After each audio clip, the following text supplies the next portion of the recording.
no? So kami ni Isa, it's been more than 10 years since we last worked with each other. Pero pag kita namin sa set, parang walang parang walang nagbago, nandoon pa rin yung chemistry, nandoon pa rin yung magic. Tapos andun pa rin yung spectacular performance niya. Tapos nandun si Shaina, first time ko makipag-work sa kanya. Pero very, very pleasant to work with si Shaina. Ang galing-galing. So yun, hindi mawawala yun. So nandun si Ricky Lee, si Direk Mac, yung siguro yung talent, yung brilliance, yung creativity, nando doon.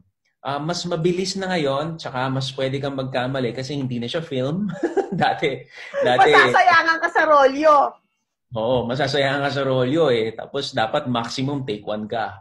Maximum take 2, nakakahiya na. Pero dito pa pwede ka mag-request, pwede ka mas lenient sila kasi wala namang gastos doon sa masyado sa film. Tapos ngayon, yun, nanibago ko kasi, yun, siguro ang tagal